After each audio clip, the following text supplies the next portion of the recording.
The door did not budge.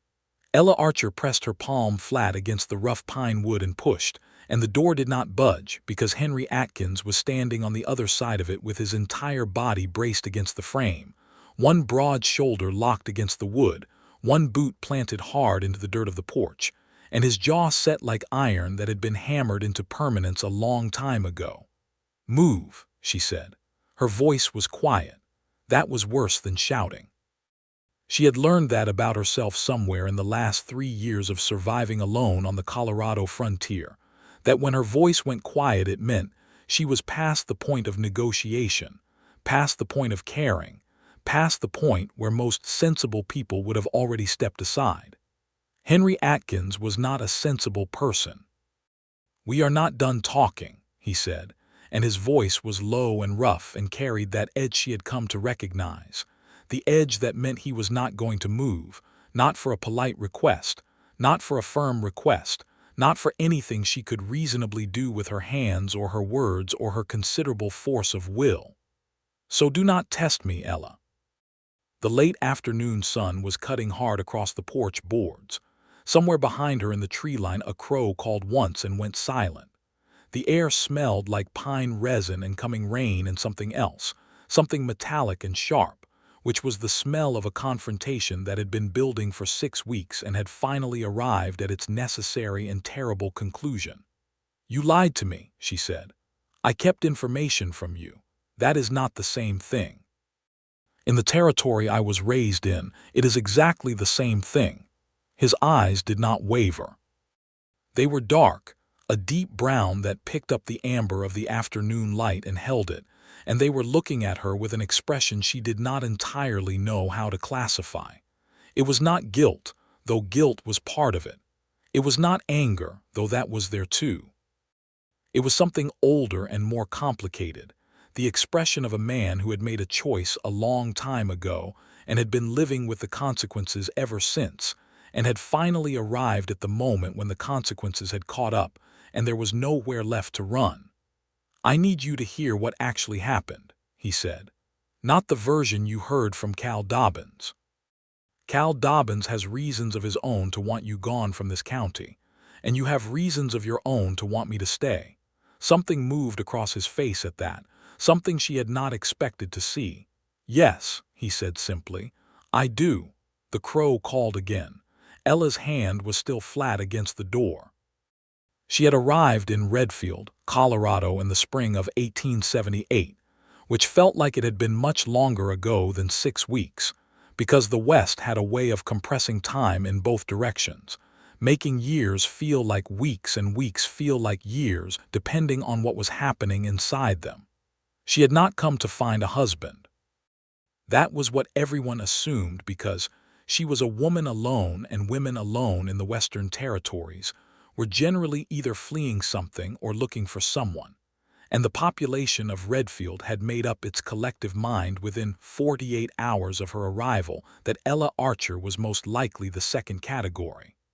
They were wrong on that particular count, though they were right that she was fleeing something.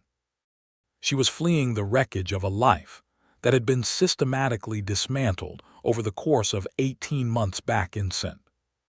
Louis, and she had come west with a land deed, a mule, $40 in silver, and the kind of cold, determined fury that passes itself off as calm in a woman who has learned that visible emotion is something other people use against you. The land deed was the important part.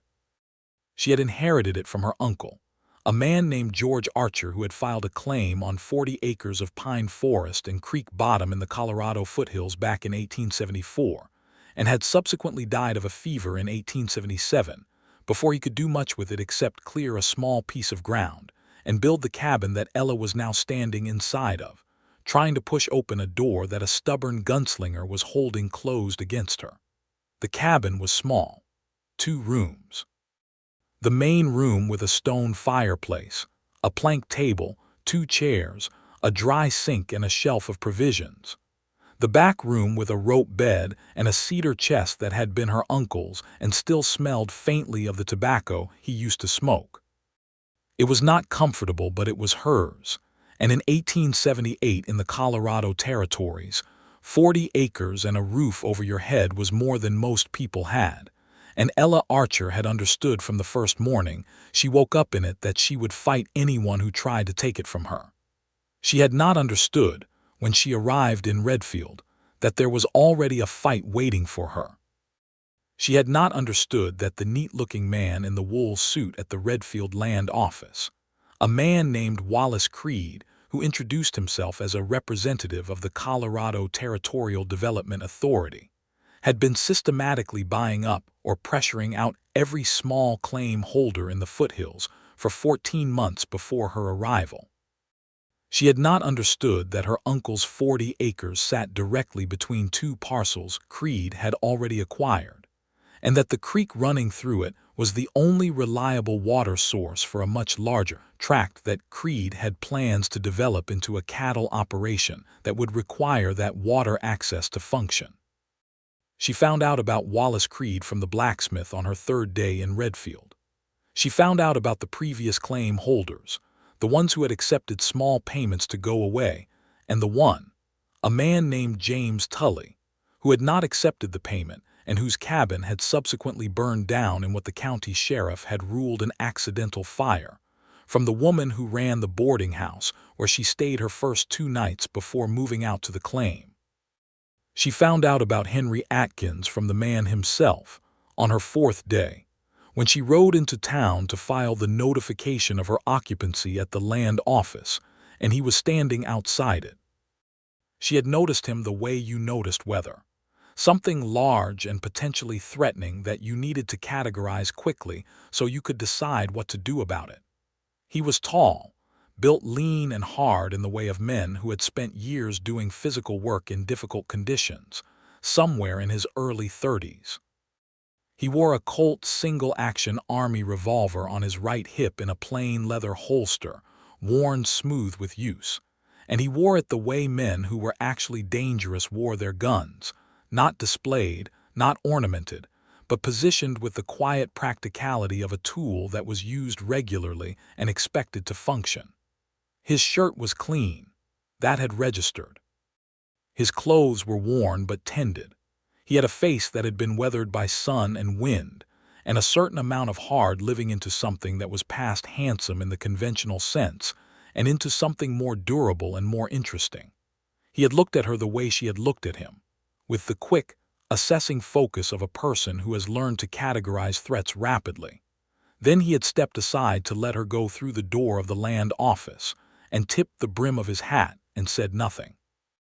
Inside the land office, the neat man in the wool suit had told her, pleasantly and with a smile that did not extend past his teeth, that there appeared to be some irregularities with her uncle's original claim filing, and that it might be wise to hold off on moving onto the property until the matter was sorted out. He had mentioned, in passing, that the development authority he represented was prepared to offer her $250 for the deed, which was a fair price, he said, and would save her a great deal of inconvenience. Ella had looked at him for a moment. Then she had filed her occupancy notification with the territorial land registrar who sat at a desk in the corner and who did not look up during this exchange, and she had thanked Wallace Creed for his time, and she had walked back out to her mule and ridden to her cabin. The man in the worn clothes and the well-used Colt had still been on the porch. "You are George Archer's kin," he said. It was not a question. His niece, Ella Archer. She untied the mule from the hitching post. "And you are?" "Henry Atkins." The name meant nothing to her then. Later she would learn that it meant quite a lot to a specific type of person in Redfield and the surrounding county, the type of person who had occasion to know the names of men who were reliable in a crisis and dangerous when provoked and could generally be found where trouble was generating itself, either resolving it or providing it depending on the circumstances. "You were at the land office before me," she said. "I was. What were you doing there?" He looked at her with those steady dark eyes, and she had the distinct impression that he was making a decision about how much to tell her, and that the decision was not going as quickly as either of them might have liked. "Keeping an eye on Creed," he said finally. "He's been a problem in this county for over a year. He made me an offer for my land. I know. He made the same offer to 6 other people in the last 14 months. 4 of them took it. One of them, James Tully, did not, and his cabin burned. The 6th is old Cal Dobbins, who has been holding out on his upper pasture claim. He paused. Your uncle's 40 acres is the last piece Creed needs to complete his water rights on the creek. Without it, his entire cattle operation loses the reliable water source it needs to be viable. Ella looked at him for a long moment. How do you know all of this? Because, he said, I have been watching Creed for 3 months. On behalf of a man named Theodore Marsh, who hired me to find out exactly what Creed has been doing and to stop it. Who is Theodore Marsh?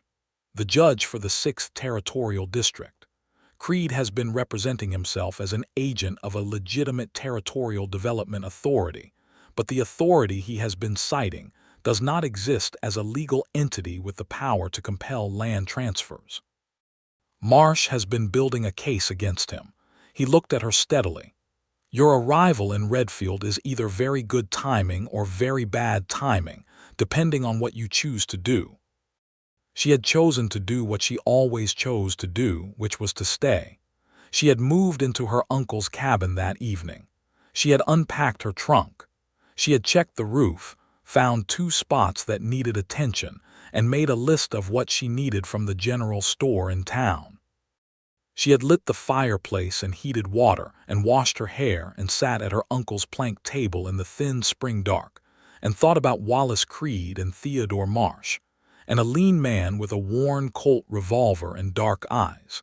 And she had decided that she was going to keep her land, and she was going to need to understand exactly what she was dealing with before she could do that effectively. She saw Henry Atkins again 2 days later when she came into town for supplies. He was at the hardware store. She was at the hardware store. It was a small town. These things happened. How are you settling in? He asked, which was not a question she had expected from him. The roof needs work and the well rope is fraying, she said. Apart from that, it's fine. I can look at the well rope. She looked at him.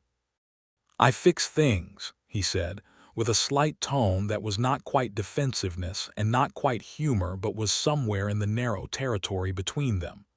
It is not only shooting, despite what people in this county might have told you. Nobody has told me anything about you, she said, which was not precisely true. The blacksmith had told her that Henry Atkins had come to Redfield 2 years ago from somewhere in Kansas and had a reputation for being level-headed and competent and honest, which in the blacksmith's accounting was a rare enough combination in the territories that it was worth noting. The boarding house woman had told her that he was not married and had never been, as far as anyone knew, which she had told Ella in the tone of a woman who considers this information useful to single women of eligible age and is providing it as a service. The boarding house woman told me you are not married, Ella said. Something happened at the corner of his mouth. It was not quite a smile. Mrs. Haverson tells everyone that. It is a particular hobby of hers. She probably means well. She probably does, he agreed. He came out to fix the well rope 2 days after that, on a Thursday in early May, and he fixed the well rope and looked at the 2 spots on the roof she had identified and fixed those too. And she made coffee on the fireplace grate and they sat on the porch in the afternoon sun, and she told him about St. Louis and the life she had left there, not all of it, not the worst of it, but enough. And he listened the way people who are genuinely listening listen, not waiting for their turn to speak, but actually taking in what she was saying and turning it over carefully. She had been engaged, she told him, to a man named Robert Finley, who was a clerk at the Second National Bank of St. Louis and who was pleasant and well-dressed, and had seemed entirely reliable until the moment he had not been, which was when it became apparent that a significant portion of the life they had been building together had been built on debts he had accumulated and not disclosed, and that the apartment they had been living in and the furniture in it and the assumption of a comfortable future were substantially less real than they had appeared. The engagement had dissolved in the wreckage of that discovery, and her own savings, which she had been adding to with a view toward the future they had been planning, had been considerably depleted in the process of settling obligations that had been presented to her as jointly held. She did not tell Henry all of that the first Thursday. She told him more of it the second Thursday, when he came back to look at the chimney, which had a crack in the mortar that she had noticed was causing the fireplace to draw poorly. She told him the rest of it gradually over the following weeks, in the way that you tell things to a person you are still deciding whether to trust, a little at a time, watching each installment land, watching how they receive it. He received all of it carefully. He told her things too, though he was slower about it and more guarded in ways she recognized because she was guarded in the same ways. He had grown up in Kansas, he told her. The town of Abilene, which in the early 1870s, when he was a young man, had been at the height of its career as the end point of the Kishom Trail, and had consequently been a lively and occasionally extremely dangerous place in which to grow up. His father had been a lawman, a deputy under the town marshal, and had been killed in the line of duty when Henry was 17, which was 1863, and also the year the cattle drives began to make Abilene into something that required significantly more law than it had previously needed. After his father's death, Henry had done a variety of things that he enumerated without apology or particular pride. He had driven cattle north on the trail for 2 seasons. He had worked as a deputy himself in 2 different Kansas towns. He had done some work that he described as investigation, which she understood to mean something in the general territory of the work he was currently doing for Judge Marsh, the kind of work that required moving carefully through dangerous situations and paying close attention to dishonest men, and maintaining a specific kind of patient vigilance that most people found difficult to sustain over long periods. What he did not tell her, in those early Thursday afternoons on the porch and in the gradually lengthening conversations when she came into town for supplies, and their paths crossed in the way of 2 people who are both, on some level, arranging for their paths to cross, was the thing that Cal Dobbins told her. Cal Dobbins was 71 years old and had been living on his upper pasture claim for 11 years, and had the quality of deep permanence that some old men who have stayed in one place long enough develop, as though they have grown into the landscape the way a tree grows into a fence post that was set too close to it. He came by her cabin one afternoon in late May, riding a bay horse that looked about as old as he did, and he sat on her porch and accepted a cup of coffee and talked about the spring weather and the state of the creek, and the way the foothills had looked 40 years ago before the mining rushes, and the cattle operations had changed everything. And then, in the way of a man who has been working up to saying something and has finally gotten sufficiently comfortable to say it, he told her about Henry Atkins and Wallace Creed. They had known each other before, he said, before Redfield, back in Kansas. Henry Atkins had worked for Creed. Not long, he said, and he did not think Henry was a bad man. He wanted her to understand that, but the fact of it was that about 3 years back, before Creed had moved his operations to Colorado, he had been running a similar scheme in eastern Kansas, pressuring small farmers off their claims, and Henry Atkins had been part of it. Not doing the burning, Cal was clear about that, not the actual violence, but watching it, looking the other way, taking the wage for work that kept him adjacent to the operation. Ella had sat very still on her porch and listened to this. Cal said he did not know the particulars of how things had changed between Atkins and Creed. He did not know whether the Judge Marsh story was true, or whether it was something Atkins was telling her to keep her from being suspicious of him. What he knew was what he had heard from a man named Pete Simons, who had come through from Kansas the previous fall, a man who had been on one of the claims Creed had taken in that earlier operation, and who had recognized Henry Atkins when he had passed through Redfield on his way further west. After Cal left, Ella had sat on the porch for a long time in the cooling late afternoon and looked at the pine trees and the creek and thought about the things people concealed from each other and why they did it and what it meant. Then she had gone inside and she had been sitting at the plank table when she heard the horse on the track, and when Henry knocked on the door and she opened it, she saw in his face the specific expression of a man who has been told something that he was not ready to be told, which meant that someone had told him Cal was coming. "You know," he said. "Come in," she said. And she had sat across the table from him and let him talk, which he did, for 40 minutes, laying out the history with a completeness and a specificity that told her he had been preparing to tell her at some point, that this was not something he had planned to withhold indefinitely, but had simply not yet found the moment or the courage for. He had been 28 when he took the work with Creed. He had been broke and between jobs after a deputy position in a small town called Salters Creek had dissolved when the town itself had essentially dissolved, the population having followed a mind that played out northward in the way of populations following money.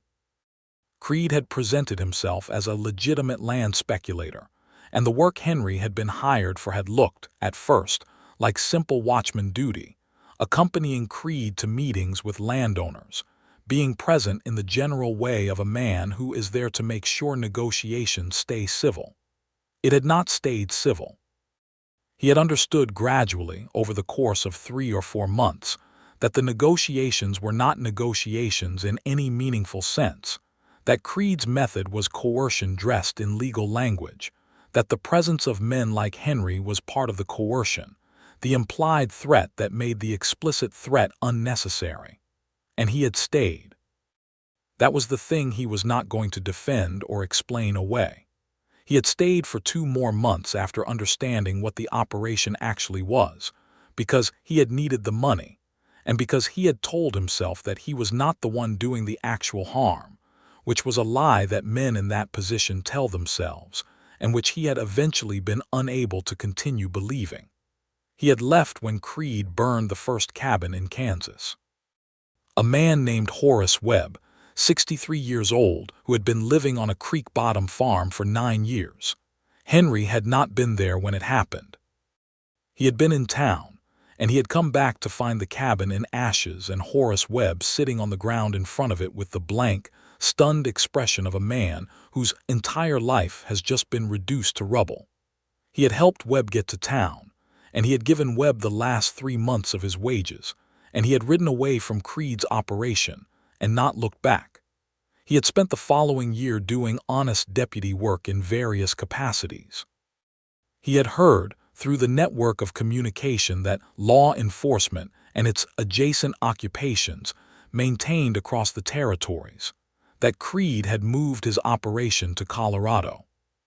He had made contact with Judge Marsh, whose name was known and respected in those networks, and he had told Marsh what he knew and offered to come to Colorado and build the legal case that Marsh needed. Marsh had accepted. He had arrived in Redfield 7 months ago. He had been building the case methodically, carefully, in the way that legal evidence gathering required, which meant patience and documentation and not moving too fast. When Ella arrived, she had been genuinely a complication. Not because she was in the way of the legal operation, but because she was in immediate danger from Creed, who would recognize that her refusal to sell created the same problem as Tully's refusal had created, and because she was, entirely unexpectedly, and with a timing that Henry had privately acknowledged was objectively terrible, someone he found himself wanting to protect in a way that went considerably beyond the professional. He had not told her about his history with Creed, because he had been afraid she would not stay. He had been afraid that if she knew he had ever been associated with the man who was threatening her, she would leave rather than risk trusting someone whose loyalty was unclear. He had told himself he would tell her when the case was further along, when he could show her the full picture, when the timing was better. But the timing had never been better, and Cal Dobbins had found the timing first. Ella listened to all of this at the plank table with her hands flat on the wood, and her face arranged in the careful expression she used when she was taking in information she needed time to process.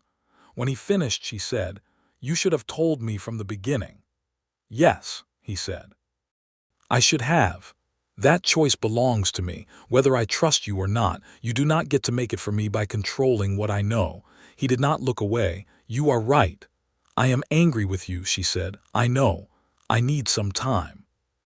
He had nodded and stood and taken his hat from the table and gone to the door, and that was when the whole elaborate architecture of the previous 6 weeks had finally come to its full accounting, because she had stood up and said she needed him to leave and give her time to think, and he had gone to the door, and something had happened there, something in the way she said it or the way he heard it, or the way the late afternoon light was cutting through the window and landing on the table between them.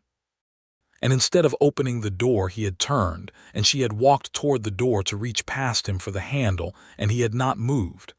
"We are not done talking," he said. "So do not test me, Ella." And she had pressed her hand against the door, and the door had not budged, and that was where they were. She stood in the doorway, her hand against the pine planks, and looked at him. The late afternoon light was doing complicated things to his face. He was looking at her with that expression she had not known how to name before, the one that was partly guilt and partly something older, and she understood now what the older part was. She had seen it before in the mirror in her own face, and she had not expected to see it here, in the face of a man blocking her door in the territorial Colorado foothills on a Thursday afternoon in late May. It was the expression of someone who was afraid, not of her, not of Creed or the legal operation or any of the external dangers that were genuinely present and worth being afraid of. Afraid of the specific thing that had been building between them over 6 weeks of Thursday afternoons and careful conversations. Afraid of what it meant and where it was going and what it would cost if it went wrong. "Henry," she said, and her voice was different now. The quiet was still there, but the edge under it had changed. "I know what I did was wrong," he said, "and I know you have every reason to walk out that door, and I am not going to stop you if that is what you choose. But I need you to hear me say this first, because I have been not saying it for 6 weeks and I am done not saying it." She waited. "I came to this county to do a job," he said. "That is true, and the job is real, and the reasons for it are the reasons I told you. But from the 4th day, from the day I came out here to fix the well rope, that has not been why I keep coming back. And I should have told you that too, along with the rest of it." He paused. "I should have told you all of it, right at the start, and let you decide what to do with it. I was a coward about it, and I was wrong, and I am sorry." Ella took her hand off the door. She turned and walked to the fireplace and stood with her back to him for a moment, looking at the cold grate, and thought about Robert Finley and the things people conceal, and the difference between the concealment that comes from wanting to take something and the concealment that comes from being afraid of losing something. She thought about the distinction her own anger had been making, without her full conscious acknowledgement, between those two categories. "Is the case against Creed real?" she said. "Is Judge Marsh real?" "Both real," he said. "I can give you Marsh's contact information, and you can write to him directly if you want confirmation. I will do that." "Good, you should." She turned around. He was still standing by the door, hat in his hands now, and the tension in him was the particular tension of a man who has said what he needed to say and is now waiting for the verdict, and is prepared to accept whatever the verdict is, even if it is the one he does not want. She had thought about what it meant to trust someone. Not the theoretical architecture of trust, the reasonableness of the evidence, the logical evaluation of what he had told her and whether it held together. She had done that already, sitting alone at the table after Cal Dobbins had left, and it had produced its own conclusions. She was thinking about the other kind of trust, the kind that was not entirely a rational process, the kind that lived in the body and the instincts, and the long accumulation of small observations over 6 weeks of Thursday afternoons.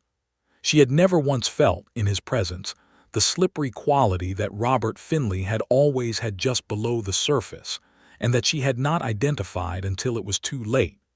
Not once.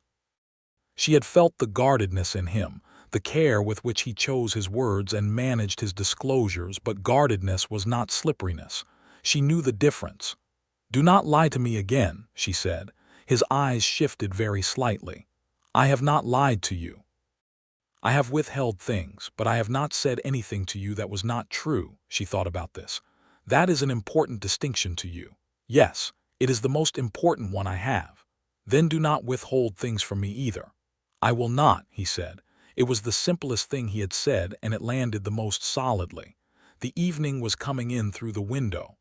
The pine forest outside was going dark at the edges, and the creek could be heard faintly below the ridge. Ella stood by the fireplace and looked at the man by her door, and she thought that of all the unexpected things that had happened since she had arrived in Redfield with her land deed and her mule and her $40, this was perhaps the most unexpected. "The case against Creed," she said. "Where does it stand?" He let out a breath she had not realized he had been holding. He came away from the door and sat in one of the chairs at the plank table, which was the first time in the whole exchange that he had not been standing by the door, and the shift in his posture when he sat was the shift of someone setting down a weight. "It is close," he said. "I have documentation of 6 fraudulent land transfers, 3 instances where the development authority he is citing can be definitively shown to not exist as a chartered entity, and a sworn statement from one of the men who witnessed the Tully fire that directly implicates Creed's operation, though not Creed personally. What Marsh needs is direct evidence connecting Creed himself to the coercive methods, something beyond the land office paperwork." "What kind of direct evidence?" "Testimony. Someone who was inside the operation who can testify to being instructed to threaten or coerce." Ella was quiet for a moment. "You were inside the operation. In Kansas, which is outside Marsh's territorial jurisdiction. My testimony about Kansas would support the pattern, but it cannot be the primary evidence for what happened here in Colorado. The man who burned the Tully cabin is named Darnell Hicks, and he is currently in Creed's employ and will not be testifying voluntarily." "What about the ones who sold, the 4 who took the money and left?" He looked at her. "2 of them are still in the county. A man named Bert Galloway, who is in Redfield working at the livery stable, and a widow named Sarah Oates who took her family north to the mining camp at Miller Creek after she sold. Both of them were subjected to methods that were considerably more coercive than would be apparent from the paperwork. Have you spoken to them?" "Galloway will not speak to me. He is afraid of Hicks. Mrs. Oates I have not reached yet. I have been waiting for Marsh to formally open the proceeding before approaching her so that I can offer her legal protection in exchange for testimony." Ella got up and went to the dry sink and poured water into the basin and washed her hands, not because her hands needed washing, but because she needed to do something with her body while she thought. "I can talk to Bert Galloway," she said. Henry was quiet for a moment. "Ella, he will not talk to a gunslinger working for a judge. He might talk to a neighbor, a woman who is in the same situation he was in who decided to stay and fight it." She dried her hands on the kitchen cloth. "I am good at making people comfortable enough to talk. It is something I am actually quite good at." "I know you are," he said quietly. She turned. "Then let me help." The silence between them was a different kind of silence than any of the previous ones. It had less in it of the careful management of information and the fear of what the other person was going to do with it, and more of the quality that silences have when 2 people are finally, after considerable effort and some unnecessary difficulty, on the same side. "All right," he said. Over the following 2 weeks they worked together in a way that felt, to Ella, like the functional expression of everything that had been building between them in the non-functional form. He was methodical and careful and thought 3 steps ahead on the legal architecture, and she was fast and intuitive and read people accurately and quickly, and together they were substantially more effective than either would have been alone. She talked to Bert Galloway on a Tuesday at the livery stable under the pretense of needing advice about her mule. She spent an hour with him, talking about the mule first and then about the weather, and then about what she had heard from Creed's man about her own land and the pressure she was feeling. And Galloway, who was a lean, nervous man of about 50, with the eyes of someone who has been afraid for a long time and has gotten tired of it, told her more than he had probably intended to, including the detail that Hicks had visited him 3 times, and on the 3rd visit had been explicit about what would happen to his barn if he did not sign the transfer papers. She told Henry about it that evening on her porch, and he wrote everything down in the careful, specific language of legal documentation and sent a letter to Judge Marsh by the next morning's stage. Marsh wrote back within 10 days. The proceeding was going to be formally opened. He was sending a deputy marshal to Redfield who would arrive by the 1st of June. Creed was not yet aware of the legal case against him.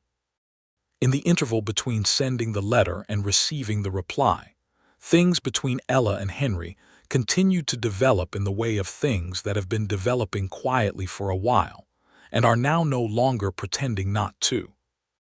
He was there most mornings by 7, on some pretext or other, or on no pretext at all after the first few days, and they had coffee together and talked about the case and about other things, about Kansas and St. Louis, and the way the foothills looked in the morning with the mist coming off the creek. And she found that the thing she had noticed about his listening in the beginning, the quality of actually paying attention, extended to everything else about the way he was with her. He paid attention. Not to what she might be useful for or what she might be persuaded to do or what version of herself she might be willing to perform for him. To her. To what she actually thought and actually felt and actually said. She had not had that experience with Robert Finley. She had not had it with anyone, she thought, since her mother had died when Ella was 15, which was possibly why it landed on her with the particular weight that it did. On a Thursday evening in the 3rd week of May, she was standing at the fireplace turning cornbread in the Dutch oven when he came in from the porch, and she heard him stop just inside the door.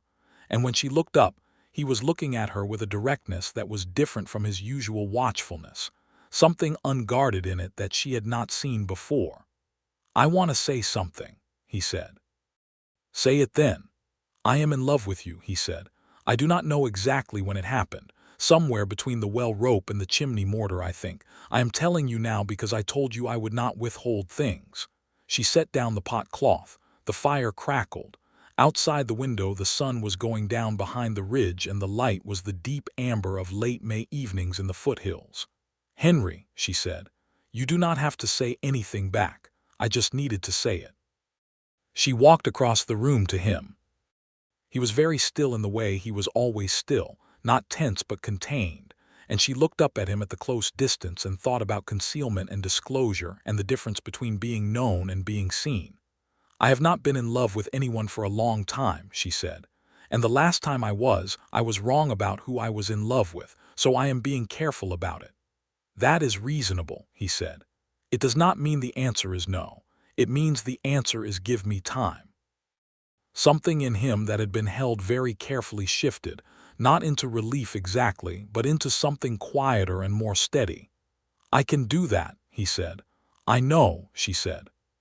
"That is partly why the answer is not no." She went back to the cornbread. He sat at the table.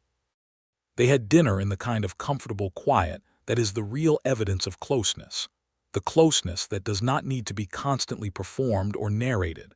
And afterwards they sat on the porch in the dark and listened to the creek and the night jars, and she thought about how thoroughly her life had changed in the time she had been in Redfield and felt, for the first time in a very long time, that the change was moving in a direction she could live with. The deputy marshal arrived on the 2nd of June. His name was Joel Farron, and he was a compact, businesslike man of about 45 who smoked a corncob pipe and said very little but missed nothing. He set up in the back room of the Redfield Sheriff's office, which was occupied by a county sheriff named Art Price who knew about the Creed investigation and had been, Marsh's letter indicated, carefully neutral and cooperative, which was the best available option given that 2 of the county commissioners who technically oversaw Price's office had financial relationships with Creed that were now part of the investigation. Henry briefed Farron on the full state of the evidence. Ella was present for the briefing, at Henry's insistence. Farron looked at her once, assessing, and then accepted her presence without comment. The plan was straightforward in theory and complicated in practice, as most plans in that territory and era were. Creed was going to be served with a formal notice of legal proceeding on the following Monday. Before that happened, Farron needed to have in place the sworn testimony of at least 2 Colorado witnesses, Galloway and ideally one other, and he needed to have located Darnell Hicks and established his whereabouts so that Hicks could not disappear before being served with his own notice. The complication arrived on Saturday morning, which was 2 days before the Monday serving of notice, in the form of one of Creed's men appearing at Ella's cabin. He was a young man, maybe 22, with a nervous quality about him and a letter from Wallace Creed that revised the initial offer from $250 to $500 and added a sentence, phrased with the pleasant courtesy that characterized all of Creed's communications, noting that the situation with her claim was likely to become more complicated and less comfortable in the coming weeks, and that the offer would not remain open indefinitely. It was the phrase "less comfortable" that was the threat. It was phrased with just enough ambiguity to be deniable and just enough specificity to be unmistakable. She thanked the young man and closed the door and went to find Henry, who was at the Redfield Sheriff's office with Farron. She handed Creed's letter to Farron, who read it, set it on the table, and looked at Henry. "This tells us he is nervous," Farron said. "He has heard something about the proceeding, or he suspects. This is the move of a man who is trying to close off his options before the door shuts. It also tells us he is willing to escalate," Henry said. He was looking at Ella. "I need you to stay in town until Monday. I am not leaving my cabin. Ella. I'm not leaving my land. If I leave it, it looks like I have abandoned it, and there are legal implications to that under territorial claim law that Creed could potentially exploit. I have read the relevant statutes. I am staying." He held her gaze for a moment. Then he looked at Farron. Farron shrugged in the way of a man who recognizes an argument that is going to go a particular way and is saving his energy for more tractable problems. "Then I am staying at the cabin," Henry said. "You are not staying in my cabin," Ella said. "On the porch then, on the ground outside. I am not leaving you there alone until Hicks's location is confirmed." She thought about this. She thought about Horace Webb and the ashes, and the blank, stunned expression on the face of a man whose entire life had just become rubble. She thought about James Tully. "The porch," she said. "He slept on the porch for 2 nights, wrapped in his bedroll with his rifle across his knees the first night and propped against the wall the second, when he apparently decided the immediate threat level did not justify quite that level of vigilance. She brought him coffee in the mornings, and they sat together in the early light and talked. And on the Sunday evening, the night before the papers were to be served, she came out to the porch to bring him his dinner, and he looked up at her with the last of the evening light on his face, and something happened between those 2 moments. The moment of looking and the moment of understanding what she was seeing, that completed whatever arc had been in progress since May. She sat down beside him on the porch boards, and they ate together in the twilight, and she thought about what she had said, "Give me time," and about how time sometimes moved in the way that time in the territories moved, compressing things, and about how you could spend a long, careful time being cautious about a thing, and then arrive quite suddenly at the point where caution was no longer doing any work and was only getting in the way. "Henry," she said. He looked at her. "The answer is not give me time anymore." He was very still. "The answer is yes," she said, "if you are still asking." He reached out and took her hand, and that was the whole of it. No dramatic declaration, no elaborate gesture, just his hand around hers in the early dark, with the creek audible below the ridge and the first stars coming out over the pine trees. And it was enough. It was more than enough. It was the kind of thing you spend a long time not having, and then when you have it you think, This is what I was always looking for and did not know how to name." Monday arrived with a blue sky and the particular clear, sharp quality of early June mornings in the Colorado foothills.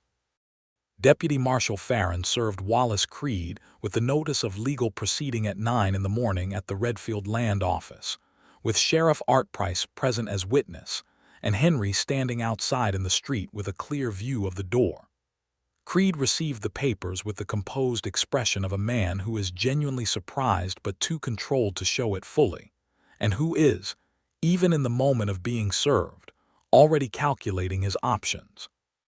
He had fewer options than he had probably hoped for, because the previous Friday Farron had located Darnell Hicks at a ranch 12 miles east of Redfield that was listed under a subsidiary of Creed's operation, and had left a deputy from the county seat watching the ranch, with instructions to detain Hicks if he attempted to leave the county. Hicks, it turned out, was the key that Farron had identified as most likely to unlock the direct evidence connecting Creed to the coercive methods. Not because Hicks was likely to be cooperative, but because Hicks, on investigation, had his own legal situation that made the offer of cooperation attractive. He had an outstanding warrant from Pueblo County on a charge unrelated to Creed's operation, an old assault case that had followed him north from the San Juan Basin, and Farron was in a position to use that warrant as the basis for a negotiation. The negotiation took 3 days. Ella was not present for it, but Henry told her about it in detail each evening, and she followed the legal progress the way she had come to follow all of it, with attention and a particular quality of investment that was only partly about her own land, and mostly about the larger outcome. Hicks agreed to provide testimony about the Tully fire on the 5th day, in exchange for Farron's recommendation to the Pueblo County authorities that the old assault charge be resolved through a fine rather than incarceration. It was not, Farron acknowledged to Henry and Ella, a perfect arrangement. Hicks was not a sympathetic witness, and Creed's lawyers would attack his credibility. But combined with Galloway's testimony and the documentary evidence of the non-existent Development Authority, it was enough to open a formal criminal proceeding. Creed's lawyers arrived from Denver on the 10th of June. There were 2 of them, well-dressed men who exuded the comfortable authority of people who operate in the upper register of territorial legal commerce and are accustomed to making problems go away through the patient application of procedure and delay. They filed 3 motions in the first week, all of which were standard delay tactics that Farron and Judge Marsh's process had anticipated. What they had not anticipated, and what provided the legal proceeding with its decisive piece of evidence, was Sarah Oates. She arrived in Redfield on the 12th of June, having traveled south from the Miller Creek mining camp on hearing, through the specific network of communication that ran through mining camps and trading posts and stage stops, and represented the actual information infrastructure of the territorial West, that a legal proceeding was underway against Creed. She was a small woman in her mid-40s, with the kind of calm that comes from having been through something terrible, and having survived it, and having made your peace with the fact that the survival required you to compromise something you would rather not have compromised. She had signed the transfer papers, she told Farron, in the presence of Darnell Hicks and another man, and Hicks had told her explicitly that if she did not sign, something would happen to her children. She had 3 children at the time, the oldest 8 years old. She was prepared to testify to this. Farron wrote to Marsh. Marsh replied that this was sufficient for a criminal warrant to be issued for Creed's arrest. Creed was arrested on the 17th of June. His lawyers protested vigorously. He was held in the county jail pending transfer to the territorial court in Denver, which would hear the case in August. Ella stood outside the Redfield jail on the afternoon of the 17th and watched Creed be walked inside, and she felt something release in her chest that she had not fully registered as being held there. The threat was not entirely over, she knew that. The trial was still to come, and trials could go in unexpected directions, and Creed had resources and connections that would not simply evaporate. But the immediate danger, the danger to her land and to the other people Creed had been targeting, was substantially reduced. Henry came and stood beside her. "How are you feeling?" he said. "Like someone who has been holding their breath for 6 weeks," she said. He put his arm around her shoulders. She leaned into him. They stood like that on the main street of Redfield, Colorado, in the late afternoon of a June day in 1878. And Ella thought that this was also not something she had expected when she had arrived with her land deed and her mule and her cold, determined fury, and that the unexpected could be good as well as bad, could arrive as a gift rather than as a disaster, and that she had perhaps not been giving enough credit to the version of unexpected that came in the form of a tall man with dark eyes and a worn Colt revolver who fixed well ropes on Thursdays. Over the weeks that followed, as the legal process ground forward and the trial date in Denver approached, the life on the 40 acres settled into a shape that felt increasingly permanent and increasingly good.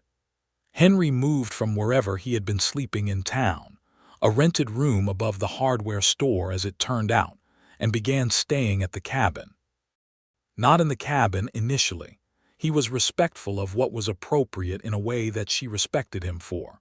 But in the small outbuilding her uncle had used as a tool shed, and which Henry slowly made habitable through the combination of practical competence and determination that characterized his approach to most things. He repaired the rest of the roof. He extended the kitchen garden Ella had started and built a proper fence around it. He dug out the section of creek bank below the cabin that was eroding and laid stone to stabilize it. She watched him work and thought about what it meant to have a person who simply did things, who saw what needed doing and did it without fanfare or requiring acknowledgement, who worked beside you rather than either ahead or behind. They talked every evening on the porch. They talked about the things they were going to do with the land, the additional acres they might clear in the fall for a proper kitchen garden, the idea of running a few head of cattle, the possibility of putting in an apple orchard on the southern slope where the light was good. They talked about the larger world, the expanding railroad network that was changing the economic landscape of the territories, the Indian treaty situations that were generating ongoing injustice that both of them were clear-eyed about, the way the West was being transformed in ways that were not all progress and not all destruction, but some complicated mixture of both. He was not a simple man. She had known that from the beginning, from the way he had looked at her on the porch of the land office with that assessing, complicated gaze.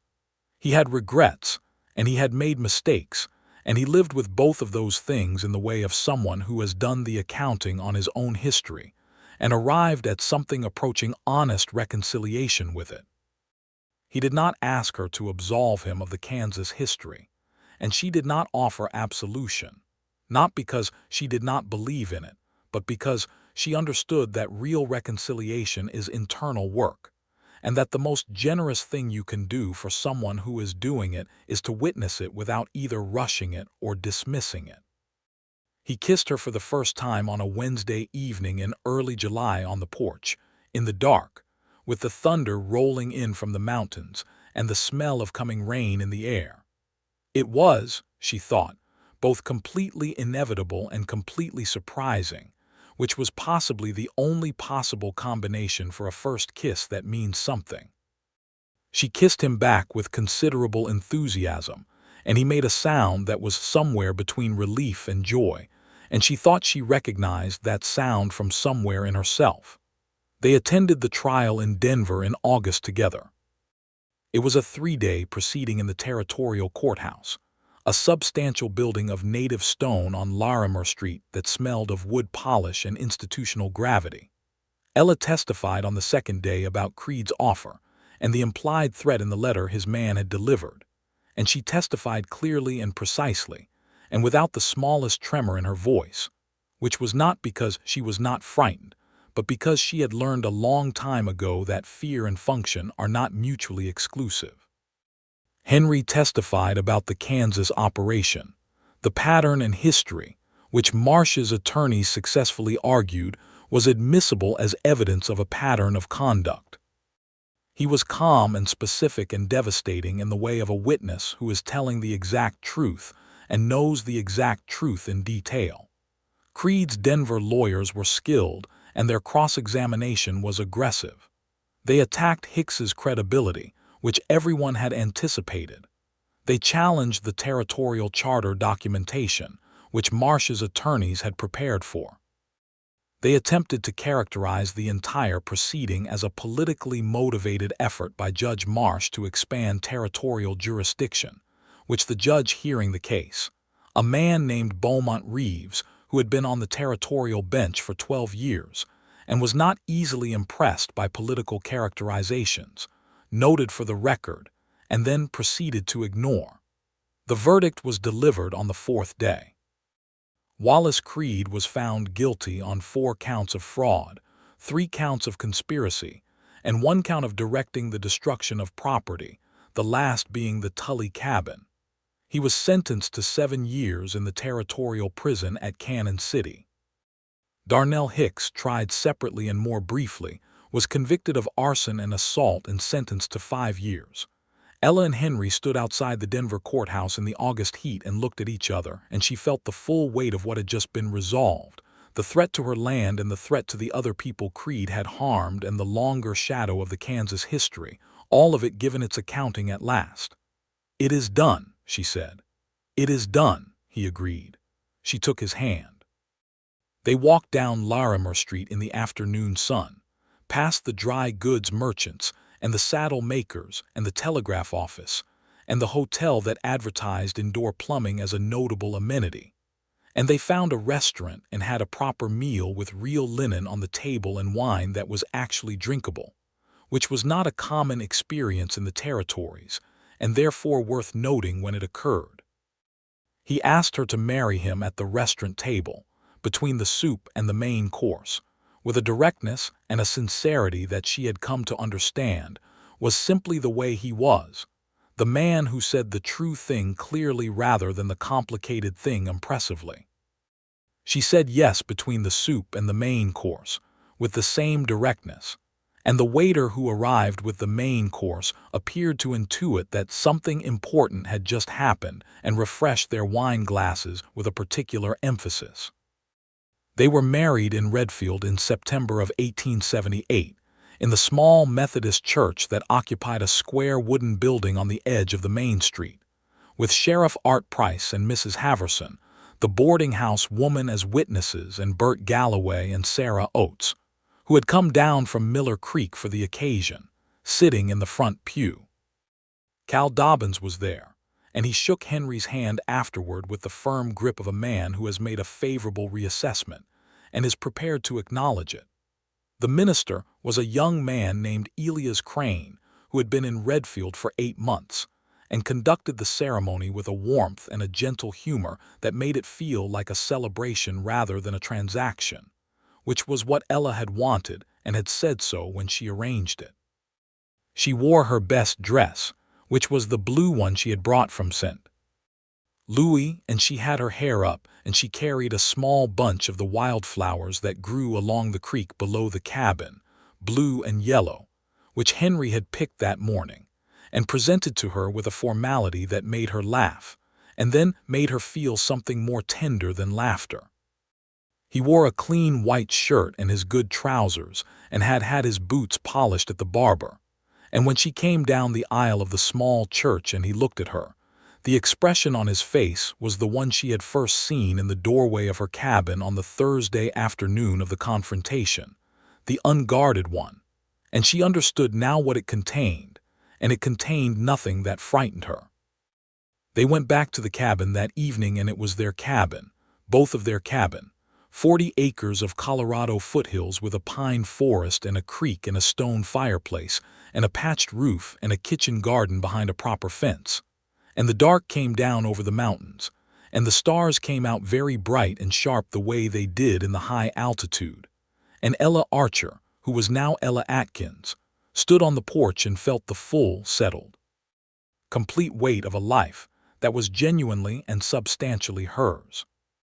Henry came and stood behind her and put his arms around her, and she leaned back into him, and they looked at the stars together, and he said nothing and she said nothing, and the creek made its sound below the ridge, and the nightjars were starting up, and it was enough. It was more than enough. The following spring they put in the apple orchard on the southern slope, 15 trees, a variety called red astrakhan that an agricultural supplier in Denver recommended for the altitude, and they cleared the additional 3 acres on the east side of the property for an expanded kitchen garden that Ella managed with the same systematic energy she applied to everything she undertook. Henry built a proper barn over the summer, replacing the small outbuilding he had initially converted, and they acquired 4 cattle and a second mule, and a pair of horses that were considerably more temperamental than the practical creatures they had been using, but were faster and better suited for riding the mountain trails. Cal Dobbins came by regularly, on his old bay horse, and drank coffee on the porch and talked about the weather and the state of the range, and the slow, inexorable changes that the decade was bringing to the foothills country. He was, in the way of old men who have lived long enough to have made their peace with the full range of what humanity produces, both cynical and affectionate, and Ella found that she was glad of his company in a way that surprised her, that his presence on her porch represented a continuity she had not expected to find herself wanting. Sarah Oates came down from Miller Creek in October with her children and stayed for a week, and she and Ella spent the evenings at the kitchen table talking about all of it, the whole shape of the past year, and Sarah said once quietly that she was glad Ella had stayed, that Ella's refusal to be pressured out had been one of the things that had made it possible for Sarah to come forward, that knowing someone else had stood their ground made standing her own feel less impossible. Ella held this for a long time after Sarah went back north. She thought about what it meant that private decisions had public consequences, that the choice to stay and the choice to fight and the choice to trust were not only personal, but were woven into a larger fabric of what it was possible for people to do in difficult circumstances. She wrote to her aunt in St. Louis, her mother's sister, a woman named Charlotte who had tried to talk Ella out of coming west, and had expressed her misgivings in the thorough and detailed way of a woman who considers thoroughness a form of love. She told Charlotte about the land and the cabin and the orchard and Henry, and Charlotte wrote back a letter that was 3 pages long and concluded with the sentence, "I had hoped you would find something good out there, Ella, though I did not expect you to find it so comprehensively," which made Ella laugh out loud at the kitchen table and feel, with a fullness that was almost physical, that her life had arrived somewhere real. In November of 1879, just over a year after the wedding, Ella told Henry she was pregnant. She told him at the kitchen table in the morning with the coffee between them and the early light coming through the window and the frost on the creek visible from where they sat. He looked at her for a moment with the expression that she had catalogued and understood and loved, the dark eyes and the unguarded quality, and then he said, "Are you well?" "I am very well," she said. He reached across the table and took her hand. "Good," he said simply, and then after a pause, "Good." It was so much his way, the economy of expression that meant something large was happening inside, and the words were the visible peak of a much larger thing underneath. And she squeezed his hand, and thought that she knew how to read him by now, thought she could read the whole of what that single word contained, the happiness and the responsibility and the wonder of it, and she thought that being known in that way, being able to know in that way, was the thing she had been after all along without having the language for it.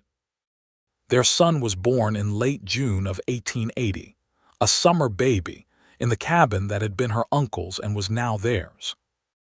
He was a large and loud and emphatic arrival, and the woman who attended the birth, a Mrs. Crane, the minister's wife who had developed a reputation as a competent midwife in the 2 years she and Elias had been in Redfield, pronounced him healthy and excellent in all respects. They named him George, for Ella's uncle, and William for Henry's father, and he was from his first hours a person with very clear opinions about what he wanted, which Henry said was entirely characteristic of the Archer side of his heritage, and which Ella said was characteristic of men in general, and they had this argument cheerfully and repetitively for months with the particular pleasure of people who enjoy arguing with each other. George William Atkins grew into a sturdy and curious child who was, by the age of 2, deeply interested in everything that happened on the 40 acres and in the surrounding foothills, and was especially interested in the horses, which caused his parents approximately equal amounts of delight and anxiety. Henry taught him the names of the mountain plants by the time he could walk properly, and Ella taught him letters from a primer she had brought from St. Louis, and supplemented with a school reader she ordered from Denver. In 1882, they added to the cabin a proper second room with a real wood floor and glass in the windows, using lumber from the sawmill that had been established at Miller Creek and was now doing brisk business as the foothills began to develop more seriously. Henry built most of it himself, with help from a young man named Tom Birch who worked at the Redfield hardware store and had a talent for carpentry that Henry recognized and encouraged in the way of someone who values competence wherever he finds it. In the same year, Ella received a letter from Charlotte in St. Louis, saying that Charlotte's health had been declining and asking if there might be a way for her to come west. Ella wrote back by return post, "Yes, come immediately." Charlotte arrived in September, a small, neat woman of 62 who looked at the cabin and the land and the mountains and the creek and Henry and George and said, with the tone of a woman revising a previous assessment, "Well, I see what you mean, Ella." Charlotte stayed.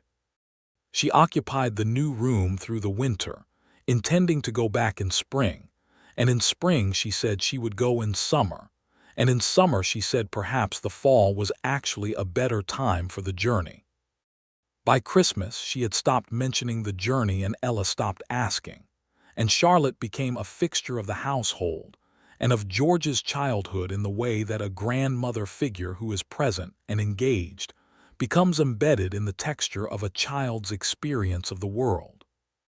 Henry was easy with Charlotte in the way he was easy with most people he respected, which was to say quietly and practically and without performance. And Charlotte observed this for about 3 months and then told Ella, in the direct way of a woman whose health had taught her not to waste time on circumlocution, that Henry Atkins was the best choice Ella had ever made, which was a simple statement and not one that required any elaboration. In the spring of 1883, Ella told Henry she was pregnant again.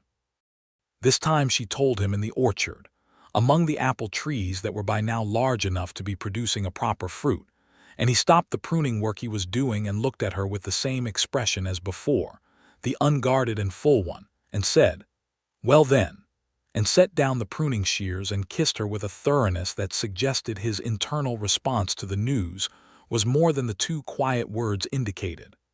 Their second child, a daughter, was born in October of 1883.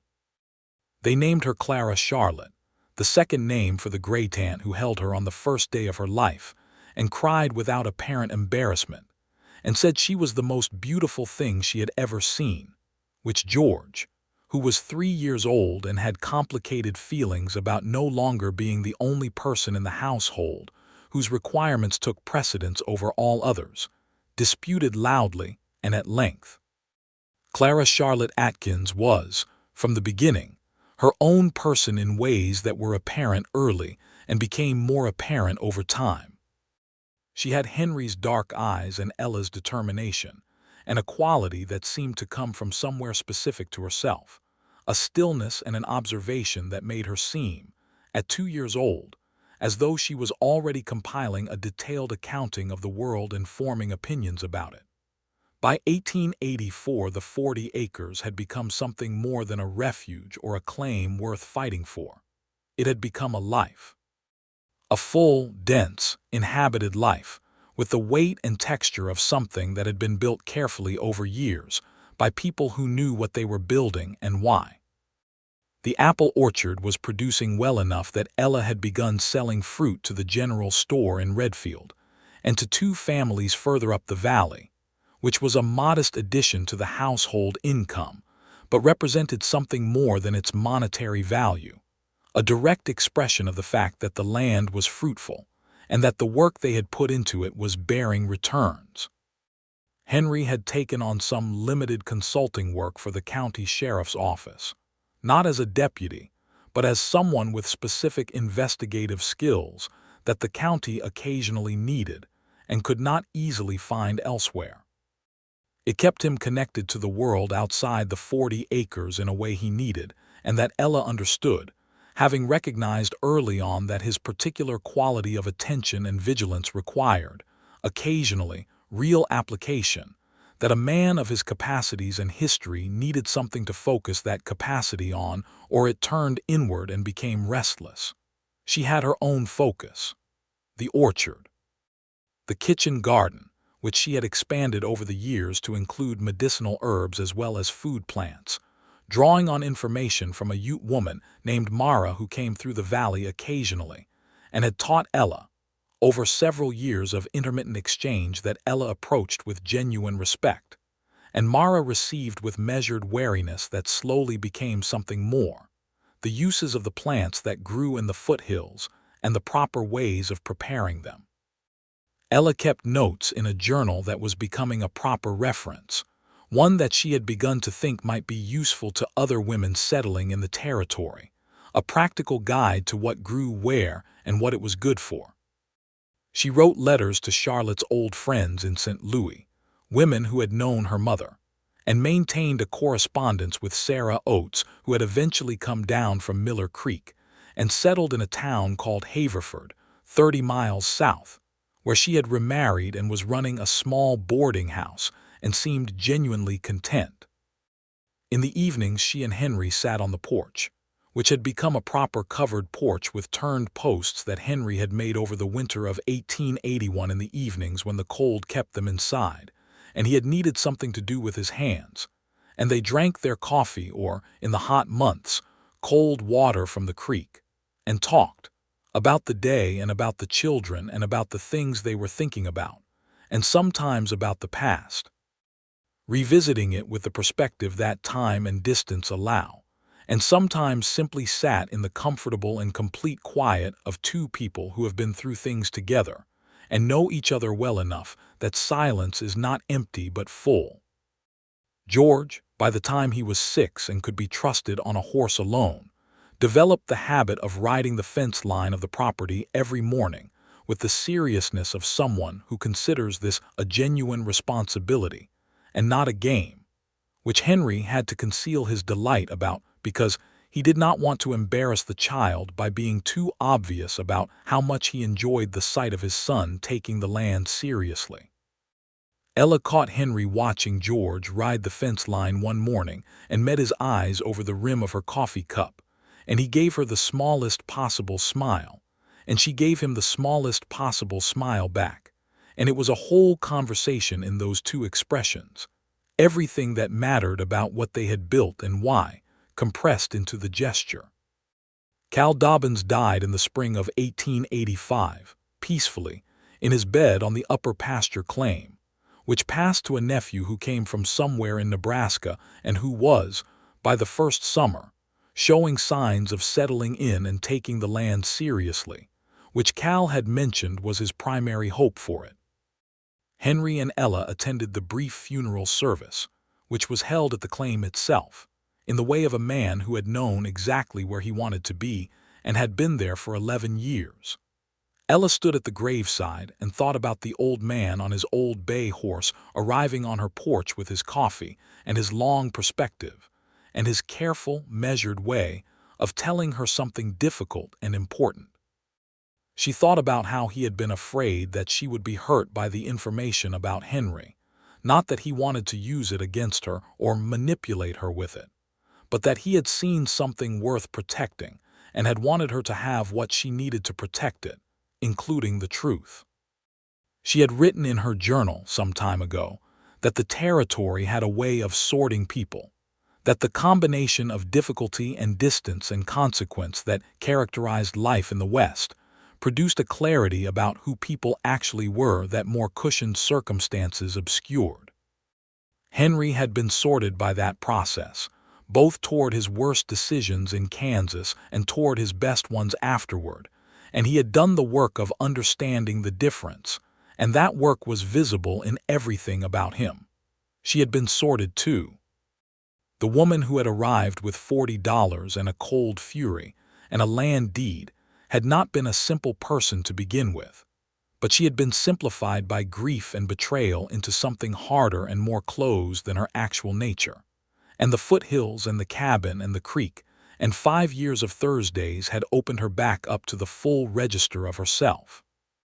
In the summer of 1886, Henry came home from a consulting job for the county sheriff with a story that became, over the years, one of their standard porch stories, told and retold with the embellishments that good stories accumulate, about a cattle theft operation east of Redfield that had been run with what he described as genuinely impressive organizational complexity for a group of people who were, in all other visible respects, completely incapable of organizational complexity. The story made Ella laugh the deep laugh that was one of his favorite sounds, the one that was unguarded and full, and he had the particular pleasure of making her laugh it by telling it again with additional details he had been saving. They were, by any accounting, happy. The word felt insufficient for what they had actually built, which was too specific and too dense and too much itself to be adequately captured by a single adjective. But it was the word available, and it was true, which was not a small thing. They were happy with the particular quality of people who have worked hard for what they have and know the cost and value of it, and are therefore not casual about it, not taking it for granted, not assuming it will persist without tending. They tended it. Every morning on the porch and every evening on the porch, and in the arguments they had about reasonable things like which fence needed attention first, and unreasonable things like whether the red Astrakhan apple was objectively the best apple variety for the altitude, or whether this was merely the one they had chosen and familiarity had produced an unjustifiable preference. And in the thousand small exchanges of a life shared thoroughly and attentively, and without the withheld things that had caused all the initial trouble. In 1887, on a September evening when the aspen on the upper ridge had gone gold and the air had the particular cold-edged clarity of Colorado autumn, Henry came in from the barn and sat at the kitchen table and said, "I have been thinking about something." "Tell me," Ella said. "I want to go to Kansas," he said, "to Abilene and further east to the Webb farm, what is left of it." He looked at her steadily. "I want to see what became of Horace Webb. I have thought about him for 9 years and I want to know." She looked at him across the kitchen table. "Then we will go," she said, "you and the children. You cannot think we are not coming." He was quiet for a moment. "I did not want to ask." "You did not need to ask. We are going."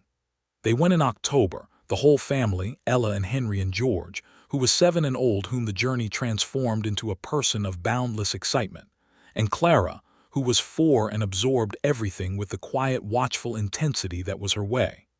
Charlotte, at 67 and in declining health that had stabilized at a level that allowed her to be comfortable and active if not vigorous, stayed at the cabin with Mrs. Crane to keep her company. Horace Webb was alive.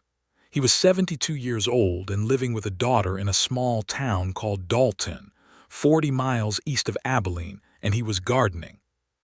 The daughter had a house with a large yard, and Webb had turned the entire back of it into a garden of extraordinary density and productivity, and was known in Dalton as the man who could grow anything, which was, he told Henry when Henry found him and introduced himself, somewhat ironic given that his original farm had been, in his estimation, some of the best growing land in the eastern Kansas basin, and he had lost it.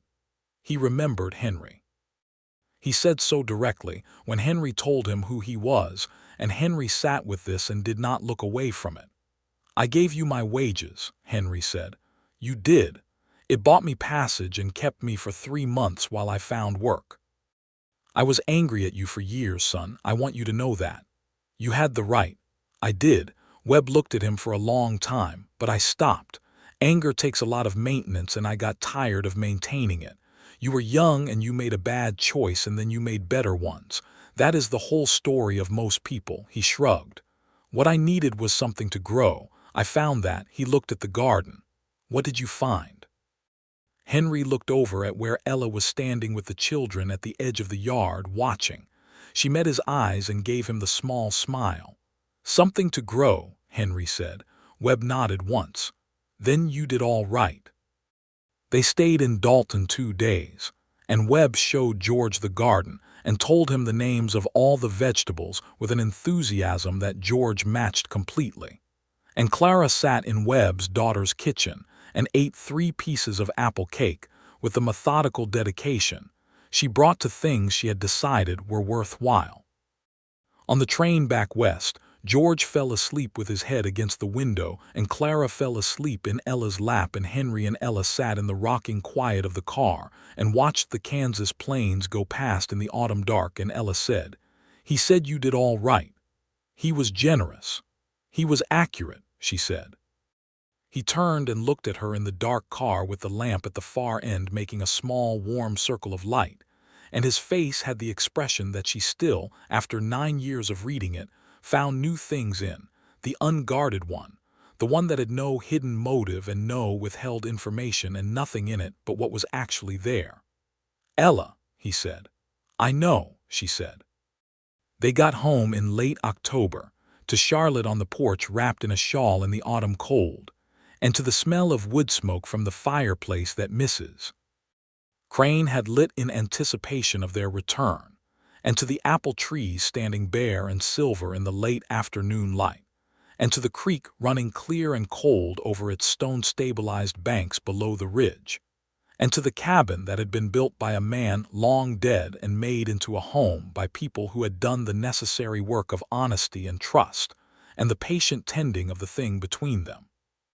George ran up the porch steps and threw his arms around Charlotte and told her everything about Kansas in the single continuous rush of a 7-year-old for whom information and its sharing are the same urgent impulse.